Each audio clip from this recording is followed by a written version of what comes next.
Halo semuanya, kembali lagi di Scary Stories. Di video kali ini, kita akan membahas sebuah film tentang seorang anak yang baru saja kehilangan kedua orang tuanya. Kesepian karena tinggal berdua dengan kakaknya, membuat dirinya bertemu dan berteman dengan penyihir monster yang berada di dekat hutan tak jauh dari rumahnya.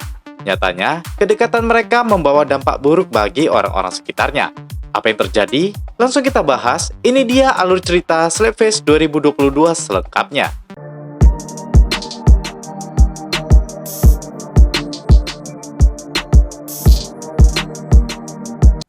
Di awal cerita, kita diperlihatkan dua kakak beradik, yaitu Tom dan Lucas, yang melakukan permainan tamparan wajah.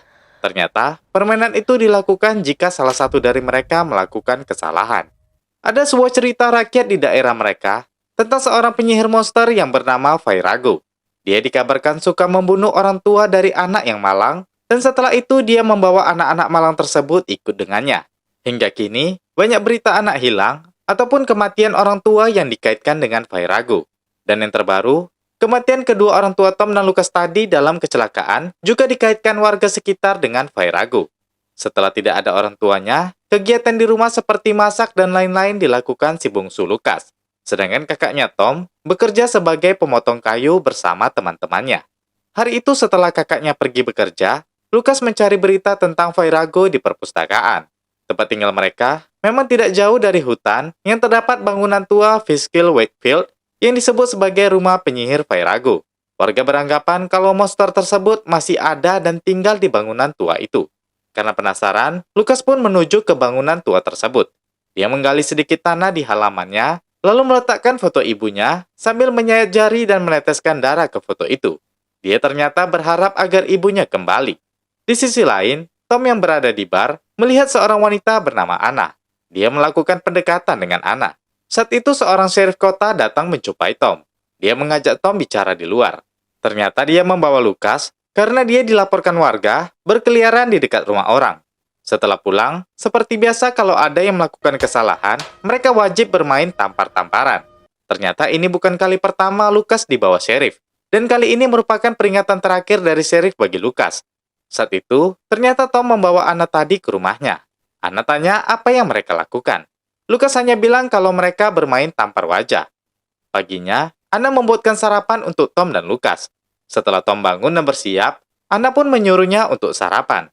Namun Lucas terlihat tidak terlalu suka kegiatannya dilakukan Anna. Hari-hari Lucas biasanya sering dijahili oleh 3 anak perempuan, yaitu Moria dan si kembar Donna dan Rose. Kali ini mereka mengejarnya karena dia telah mencuri catatan dan pena Moria.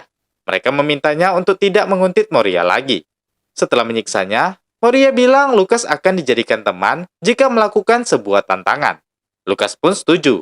Dia mengajak mereka ke bangunan tua Wakefield. Dia akan melakukan tantangan dengan masuk ke dalam bangunan itu. Mereka setuju dan memberi waktu 3 menit dan harus keluar dengan membawakan hadiah untuk mereka. Lucas pun segera masuk ke dalam, sedangkan mereka menunggu di luar. Di rumah, Anna bertanya, apakah Tom tidak takut tinggal berdua dengan adiknya di hutan ini? Tom bilang tidak. Lagian ayahnya meninggalkan sebuah pistol untuk dirinya berjaga-jaga. Kembali ke Lucas. Dia menelusuri gedung itu dan membohongi teman-temannya dengan bilang kalau tempat itu gelap dan penuh darah. Saat dia masuk ke sebuah ruangan, dia menemukan sebuah altar penuh barang tempat orang biasanya melakukan ritual. Lucas pun mengambil sebuah miniatur untuk teman-temannya di luar. Setelah itu, dia mengambil sebuah kayu dan memukulnya di dinding sambil berteriak. Seakan-akan dia sedang dipukuli Vairago di dalam.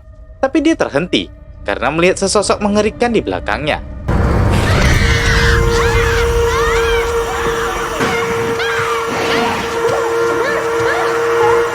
Saat tersadar, dia sudah berada di hutan bersama Moria. Moria bilang tadi mereka kabur meninggalkannya. Dan setelah itu dia menemukan Lucas pingsan di situ. Lucas tanya, apa kau melihatnya? Moria tidak paham. Lucas memperlihatkan Moria miniatur yang didapatnya di dalam tadi. Moria hanya bilang dia tidak mau mereka putus. Dia yakin kalau Lucas suka dengannya. Setelah menciumnya, Moria pun pergi dan memintanya untuk teleponan nanti malam. Malamnya saat makan bersama, Lucas mulai dekat dengan Anna. Anna tanya tentang lukanya. Lucas bilang itu luka biasa, karena dia sudah sering masak di rumah. Saat itu Tom mengajak Anna mengobrol. Lucas pun merasa dicuekin. Dia pun bilang tadi dia bertemu monster penyihir. Saat Anna bertanya tentang penyihir itu, Tom lagi-lagi mengabaikannya sambil mengobrol. Lukas yang kesal segera ke kamar.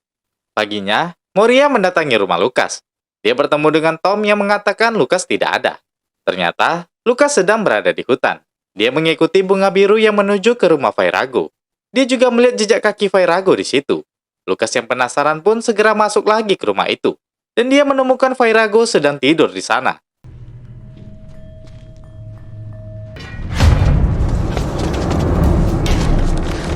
Dia berlari ke arah hutan. Setelah merasa jauh, dia mendengar suara langkah kaki.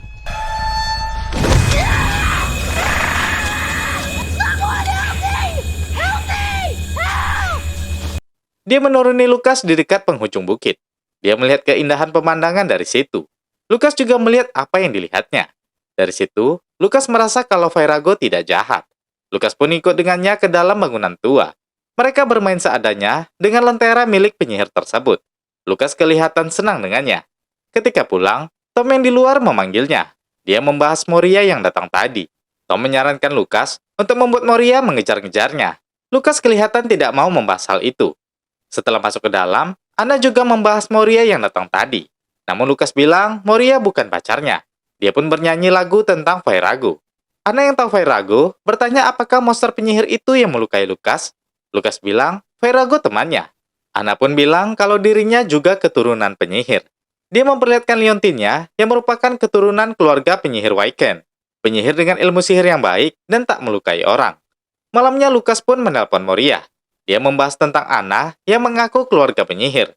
Setelah selesai mengobrol, tengah malamnya Lukas tidak bisa tidur. Dia mendengar kakaknya ribut dengan Anna. Anna membahas tentang Tom yang kurang memperhatikan Lukas.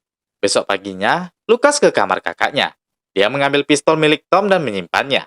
Setelah itu dia pun keluar dan kembali mengikuti bunga biru yang menuju ke rumah Fairago.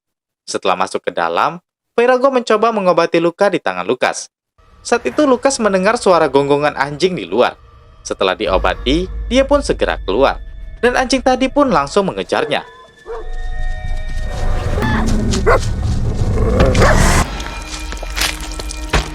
Setelah Fairago membunuh anjing itu, mereka segera menguburnya di bangunan tua. Fairago menempelkan darah anjing tadi ke wajah Lukas. Setelah itu dia mengantarkan Lukas pulang. Setelah di rumah, Lukas membersihkan bekas darah tadi di halaman. Tak sengaja Anna melihatnya. Lukas hanya bilang itu darah anjing. Anna segera mengajak Lukas untuk bicara bersamanya dan Tom tentang darah anjing itu. Namun Lukas tidak ingin membahasnya. Pada malam harinya, terlihat Fairago menggores mobil Anna dengan kukunya. Ketika pagi, Moria menggedor jendela Lukas. Mereka segera keluar. Sedangkan di rumah, lagi-lagi Anna ribut dengan Tom. Karena menurut Anna, Lukas kurang perhatian. Permainan tampar wajah juga bukan solusi untuk menyelesaikan masalah. Tom tidak suka dengan Anna yang terlalu ikut campur masalahnya. Anna yang kesal segera pergi dengan mobilnya. Lukas sendiri mengajak Moria ke rumah Fairago. Namun Moria tidak mau masuk walau hanya berada di tangganya. Lukas bilang temannya itu orang baik. Dia mencium Moria untuk meyakinkannya. Di rumah, Tom pun pergi bekerja dengan teman-temannya. Sedangkan Anna yang di dalam perjalanan melihat gadis kecil yang sedang menempelkan selembaran tentang anjingnya yang menghilang. Anna jadi teringat darah anjing yang dibahas Lukas semalam. Dia pun kembali ke rumah Tom. Di sisi lain, Fairago mendatangi rumah Tom dan Lukas. Dia melihat ke jendela untuk mencari Lukas. Tak menemukannya, dia pun segera masuk ke dalam dan melihat foto ibu Lukas. Di sisi lain, Lukas mengajak Moria ke perpustakaan untuk membaca berita tentang Fairago. Menurutnya, masyarakat salah menilai Fairago. Dia adalah penyihir yang baik. Namun Moria tidak terlalu menanggapinya. Kembali ke rumah, Anna yang telah sampai menggedor dan memanggil Tom. Karena Tom tidak ada, dia pun masuk ke dalam. Tanpa sadar Fairago masih di situ. Anna masuk ke kamar Lukas untuk mencari tahu tentang anjing tersebut. Dia menemukan pistol Tom yang disimpan Lukas. Saat itu Anna mendengar suara di luar kamar. Dia bertanya siapa di sana. Karena tak ada jawaban, Anna pun keluar sambil membawa pistol tadi. Saat keluar, dia kaget melihat Fairago berada di rumah itu. Anna menodongkan pistol, dan penyihir itu mengikuti gerakannya.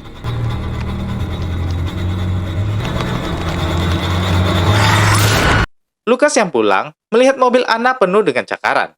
Perasaannya tidak enak. Dia pun segera masuk. Dia memanggil Anna untuk menjemput Tom. Namun tidak ada jawaban dari Anna. Lukas melihat ada selembaran tentang anjing yang telah dibunuh Fairago sebelumnya. Dia curiga Anna yang membawanya. Lucas juga melihat bekas tembakan di dinding. Sudah menebak ini perbuatan Firago, Lucas segera menyimpan selembaran itu bersama jaket Anna di lemari, serta memajang foto di bekas tembakan tadi. Setelah itu dia ke bar untuk menjumpai Tom. Lucas bilang mobil Anna di rumah, namun dia tidak ada. Tom tidak mengubrisnya karena masih kesal dengan Anna. Namun pemilik bar menyuruh Tom pulang karena ada Lucas di situ. Setelah pulang, Tom yang di kamar memperhatikan pistol kakaknya tersebut. Dia tidak tahu apa yang terjadi dengan Anna. Paginya, Tom yang sedang beres-beres, tak sengaja melihat bekas tembakan di balik bingkai foto. Saat dia ke kamar Lucas, adiknya sudah pergi. Tom pun izin ke teman-temannya untuk tidak bekerja hari ini. Dia juga melihat mobil Anna yang penuh dengan bekas cakaran. Di hutan, Lucas berteriak memarahi Firago atas hilangnya Anna. Setelah tak menemukannya, Lucas pun pulang. Tom pun segera bertanya tentang bekas tembakan di dinding itu. Dia tahu itu bekas peluru dari pistolnya. Tom langsung bertanya di mana Anna. Lucas bilang mungkin Anna dibawa monster. Dia mulai takut dan memeluk kakaknya. Di sisi lain, Moria mulai merasa kalau si kembar memang bukan teman yang baik. Mereka suka membuli termasuk dirinya sendiri. Malamnya, Moria bersama Lucas di hutan.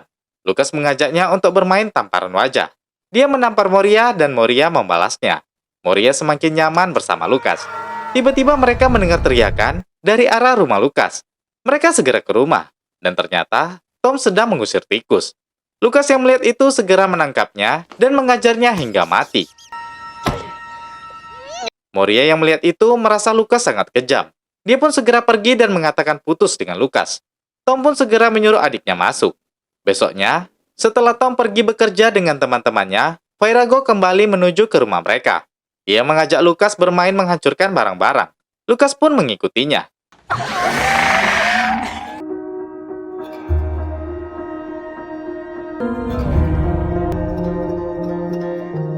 Setelah selesai bermain, Firago mengambil baju ibu mereka di dalam lemari.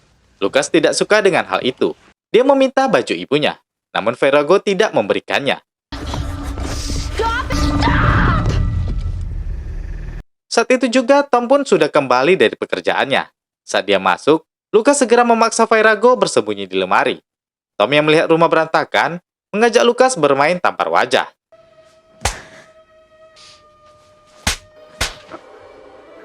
Tiba-tiba Firago hadir di belakang Tom. Dia mengikuti gerakan Tom yang sedang ditampar. Tom tanya apa yang terjadi dengan Anna. Lucas hanya menangis dan memeluk kakaknya. Dia tak ingin Tom dilukai. Tom tanya siapa yang ingin melukainya. Mendengar itu, Firago pun pergi ke lemari lagi. Dan Tom pun tak melihat siapa-siapa. Setelah membersihkan rumahnya, Lucas mendatangi Moria. Setelah itu, dia menuju ke hutan. Dia kembali mengikuti jalur bunga biru yang mengarah ke sebuah tumpukan tanah. Lucas menemukan kalung Anna di situ. Dia pun menggali tanah tersebut dan melihat Anna yang ternyata telah mati dan dikubur di situ. Melihat itu, Lucas segera berlari dan dia kembali ditangkap si kembar.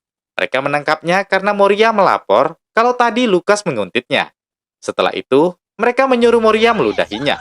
Setelah meludahinya, mereka mendengar teriakan monster penyihir di situ. Let's get him. Mereka berpencar mencarinya. Saat itu, Moria memanggil Lucas untuk keluar. Dia mau bicara berdua dengan Lucas. Dia meminta maaf atas perlakuannya. Dan tanpa dia sadari, ada yang mendekat. Lucas yang mendengar teriakan Moria segera mendatanginya. Moria sudah tak sadarkan diri. Dan si kembar datang melihat kejadian itu. Mereka berlari mengira Lucas yang melakukannya. Lucas sangat sedih. Dan saat itu Firago pun datang. Lucas yang kesal melemparinya. Dan Firago tiba-tiba menghilang. Singkat cerita, Lucas pun segera dibawa ke kantor polisi. Tom yang datang tidak diizinkan bertemu adiknya. Sheriff menyuruhnya mencari pengacara saja. Setelah Tom pergi, Sheriff berbicara dengan Lucas. Dia menyuruh Lucas untuk cerita apa yang terjadi. Namun Lucas hanya menangis sambil mengatakan Firago. Namun Sheriff tidak percaya dengan cerita penyihir itu. Di rumah sakit, Moria dinyatakan meninggal. Keluarganya sangat bersedih.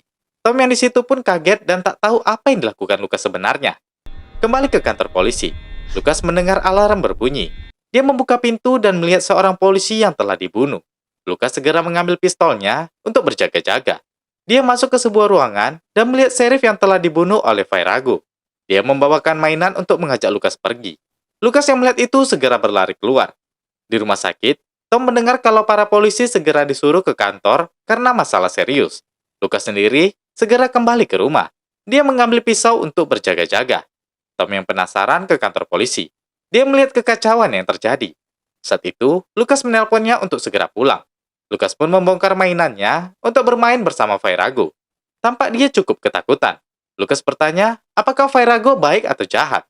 Firago menjawab dengan mainan, kalau dia bisa baik, bisa juga jahat. Setelah mengetahui itu, Lukas tak ingin berteman dengannya lagi. Saat itu, Tom pun sampai ke rumah. Dia melihat langsung Lukas yang sedang dipeluk Firago. No, no, no, Tom! Lukas bilang, Firago bermain tamparan wajah, jadi Tom bisa membalasnya.